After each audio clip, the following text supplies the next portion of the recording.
غلط جگہوں پہ غلط لوگ بٹھا دی اور پھر جھوٹے کو جھوٹا بھی نہ کہیں، ظالم کو ظالم بھی نہ کہیں۔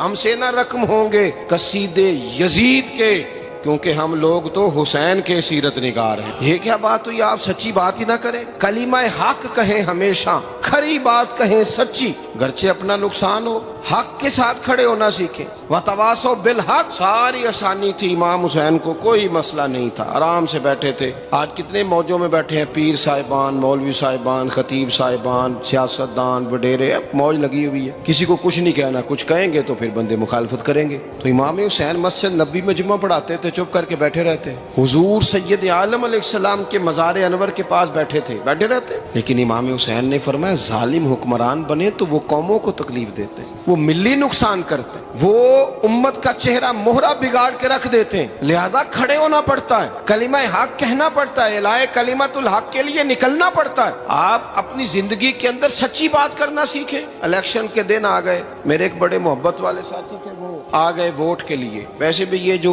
جو بیماری ہمارے ملک میں نا جی، ہمارے ہاں حکمران بعض اوقات کہتے ہیں اوے ہو جی جمہوریت بڑی ضروری ہے۔ وہ بھی کس مصیبت کا نام ہے جمہوریت؟ اقبال تو کہتے ہیں کہ یہ وہ چیز ہے کہ جس میں پتہ ہی کوئی نہیں ہوتا، پڑھے لکھے ان پڑھ کا، چھوٹے اور بڑے کا، سیانے اور بیوقوف کا۔ جمہوریت وہ طرز حکومت ہے کہ جس میں بندوں کو گنا کرتے ہیں، تولا نہیں کرتے رہتے ہو ہر وقت۔ قوم کو اس کا حق ملنا چاہیے، غریب کی مدد ہونی چاہیے، انصاف ملنا چاہیے۔ باقی یہ تمہاری کہانیاں ہیں ڈکٹیٹرشپ اور جمہوریت، اور ہمیں تمہاری سمجھ بھی نہیں آتی۔ ہر ڈکٹیٹر کے ساتھ ہوتے ہو، باتیں جمہوریت کی کرتے ہو، جہاں تمہارا دل کرتا کھڑے رہتے ہو۔ ہمیں تو کوئی اس سے غرض نہیں، کام ہونا چاہیے۔ بلکہ جو لوگ قوت نافذہ رکھتے ہیں انہیں سمجھنا چاہیے کہ ملک کی بھاگ دوڑ ہمیشہ مضبوط ہاتھوں میں رہے، اور وہ اس طرح کا نظام وضع کریں، مل بیٹھیں سارے ادارے کہ غریب کی سنی جائے۔ وہ مجھے بڑی اچھی طرح یاد ہے جب وہ ایک حکومت ختم ہوئی اور جو ایک فوجی رہ کے گئے تھے 11 سال، ان کی حکومت آئی تو میں باہر نکلا تو ایک بزرگ تھے، وہ صبح صبح ناشتہ بیچا کرتے تھے ہمارے علاقے میں، چاول اور چنے بنے۔ تو میں نے ان سے کہا بزرگوں پتہ لگا جی رات دی حکومت بدل گئی ہے۔ تو فرمان لگے پتر جیڑا مردی بھی آ جائے، میں تو یا چاول بیچ کے روٹی کھانی، ہمیں تو ان سے غرض ہی نہیں، اللہ جانے کون آیا کون گیا، تو کھیل تماشا بنایا ہوا ہے۔ تو جھوٹے کو جھوٹا کہیں۔ میرے ایک دوست ہیں الیکشن لڑتے ہیں، مجھے ایک دفعہ آ کے کہنے لگے آپ نے کبھی ووٹ نہیں ڈالا، اس دفعہ ضرور ڈالیں۔ میں نے کہا نہیں ڈالتا میں۔ کہنے لگے ووٹ قوم کی امانت ہے، تو میں نے کہا امانت کسی بے ایمان کو دے دوں؟ امانت تو امانت دار کو دی جاتی۔ نہیں سمجھے آپ بات؟ یہ سارے کہتے ہیں نا ووٹ قوم کی، تو امانت کس کو دینی چاہیے؟ صحیح بتاؤ۔ چلو ہوں تسی بولنا نہیں، بس دل وچ گل رکھنی، دل وچ دیندے ویسے امانت دارا نہیں ہونا۔ نہیں میں نے کہا بولنا نہیں، ہمیں کسی نے پتہ نہ لگ جائے، دیتے ویسے امانت داروں کو ہی ہو نا۔ یہ اپنے دل سے پوچھو، فیصلہ لو، اللہ سے ڈرو۔ ظالم کا مددگار ظالم ہوتا ہے، ظالموں کا مددگار ظالم ہوتا ہے۔ وہ تیرے میرے ووٹ پر جیت کر جب ظلم کرے گا تو پھر کون ہے جو یہ دعویٰ کرے گا کہ جناب میں ظالم کا مددگار نہیں؟ سوچو سمجھو، غور کرو۔ امام حسین رضی اللہ تعالیٰ عنہ نے فرمایا سچ کو سچ کہیں گے، جھوٹ کو جھوٹ کہیں گے۔ یہ نہیں ہو سکتا کہ جناب ظلم ہوتا رہے اور چپ رہے۔ اور یہ سبق کہاں سے پڑھا انہوں نے؟ مولا علی شیر خدا سے۔ جب حضرت عثمان غنی رضی اللہ تعالیٰ عنہ پر بلوائیوں نے حملہ کیا نا، تو چونکہ حضرت عثمان غنی خالو تھے امام حسن اور حسین کے، حضرت عثمان خالو ہیں، سگے خالو ہیں، تو حضرت مولا علی شیر خدا نے یہ نہیں کہا کہ پتر اتنے بندے آ گئے ہیں، تلواریں ہیں، محاصرہ ہے، باہر نہ نکلنا، بلکہ حضرت مولا علی نے خود اپنے دونوں بیٹوں کو تلواریں پکڑائیں اور حضرت عثمان غنی کے دروازے پہ کھڑا کر کے کہا پتر خیال رکھنا تمہارے ہوتے ہوئے کوئی بھی شخص حضرت عثمان غنی کا دروازہ نہ کراس کر پائے۔ خود اپنے بچوں، ہر جنگ میں حضرت علی ساتھ لے کے جاتے تھے۔ ہم تو بچوں کو دلیری سکھاتے ہی نہیں، بزدل۔ اور کچھ ہمیں بابے مل گئے، وہ کہتے ہیں منڈے نو سایا ہے، میں کہ بابے نو آپ سایا ہے، انہوں بھی کرو دم کراؤ، اس کو نظری سایہ آتا ہے۔ کیسے نادانوں سے پالا پڑ گیا۔ کیا ہوتا ہے وہ سایہ؟ اچھے بھلے سیانے نوجوان بتی بند کر کے اندر لیٹا ہوا ہے بچہ، بابا کہہ گیا انہوں سایا ہے۔ بابا کہڑا کہہ گیا جڑا باہر روٹی لین آیا سی، بھی ایڈی پہنچی سرکار ہوندی تے ٹکر ہی گھر کھا لیندی۔ لوگوں کے قسمت کا حال بتاتا ہے، اپنی اتنی خراب ہے کہ مانگتا پھرتا ہے۔ کیا مذاق بنایا ہم نے اپنے ساتھ۔ تھوڑے سمجھدار ہو جائیں، ہر بندے کی بات کا اثر قبول نہ کیا کریں۔ مومن کے پاس طاقتیں ہوتی ہیں، جو جدھر لگاتا ہے چپ کر کے لگ جاتے ہو۔ ان الذین قالوا ربنا اللہ ثم استقاموا تتنزل علیہم الملائکہ، اللہ کہتا ہے تو ڈٹنا سیکھ، رب کا نام لے کے ڈٹ جا، رب تیری مدد کے لیے فرشتے بھی نازل کر دے گا۔ فرمایا یہ نبی مومنوں کے جانوں سے بھی زیادہ قریب ہے۔ ہم بڑا عام لفظ بولتے ہیں کہ فلاں چیز میرے دل کے بڑی قریب ہے، میری سوچ کے بڑی۔ جو لوگ دل کے قریب ہوتے ہیں ان کے پاس اٹھنے بیٹھنے کو دل کرتا ہے۔ تو اللہ کریم نے قرآن پاک میں فرمایا کہ یہ پیغمبر صلی اللہ علیہ وسلم تمہاری جانوں سے بھی تمہارے قریب ہے۔ اور حضور نے وضاحت کر دی، نبی پاک نے وضاحت کر دی۔ حضور نے فرمایا لا یؤمن احدکم حتی اکون احب الیہ من والدہ وولدہ والناس اجمعین، او کما قال نبی صلی اللہ علیہ وسلم۔ فرمایا تم میں سے کوئی اتنی دیر تک مومن ہو ہی نہیں سکتا جب تک ہر چیز سے بڑھ کر مجھ سے پیار نہ کرے۔ ایک مثال دے لوں، بات آسان ہو جائے گی۔ جس گھر کے اندر پیسہ بے شمار ہو، دولت بے شمار ہو، مکان ایک نہیں چار ہو، اور دنیا کی ساری آسانیاں گھر میں موجود ہو، سارے دوست میری بات پہ توجہ کرنا، ہر شے ہو، بینک بیلنس بھی ٹھیک ٹھاک ہو، بچوں کا فیوچر سیف ہو، لیکن گھر کے اندر میاں بیوی کی صلح نہ ہو، بچے کہتے ہیں گھر میں ہر چیز ہے پر امی اور ابا کا جھگڑا ہر وقت جاری رہتا ہے، وہ گھر صحیح چلتا ہے؟ آپ نے بولنا اس لیے نہیں کہ یہ باتیں لوگ، یہ گھر کے اندر کی باتیں ہیں نا۔ حالانکہ پاکستان کا تجزیہ یہ ہے کہ 95% میاں بیوی کے حالات ٹھیک نہیں پاکستان، یہ سرکاری اعداد و شمار ہے۔ 95% گھروں میں اختلاف رائے۔ یہ بات ذہن میں بٹھا لیں کہ میاں بیوی کا اگر اتفاق نہیں نہ ہوتا تو وہ کہیں کہ گھر میں کوئی بھی خوشی رہے گی تو یہ ممکن ہی نہیں، یہ سوال ہی نہیں پیدا ہو۔ 6 بچے ہوتے ہیں اور شادی کو 24 سال گزر جاتے ہیں پھر بھی طلاق ہو جاتی ہے، اس لیے کہ میاں بیوی کے لیے سب سے ضروری چیز آپس کی محبت ہے۔ اور یار کیا خوبصورت انداز ہے میرے رسول پاک علیہ السلام کا، جتنی شاندار طبیعت حضور نے مولا علی شیر خدا کی تھی اتنی کوئی کر سکتا ہے؟ اور جتنی اعلیٰ ترین تربیت اور حسن سیدہ فاطمہ کو اللہ نے دیا کسی اور کو مل سکتا ہے؟ لیکن میرے نبی پاک علیہ السلام نے ان کی شادی کے بعد ان کو اکٹھے بٹھا کے ان کے سر آپس میں جوڑ کے ہاتھ اٹھا کے دعا کی تھی کہ اے اللہ ان کے درمیان محبت پیدا فرما دے۔ میاں بیوی کے درمیان جو سب سے اہم چیز ہے وہ محبت ہے۔ بچے کہتے ہیں ہم کدھر جائیں؟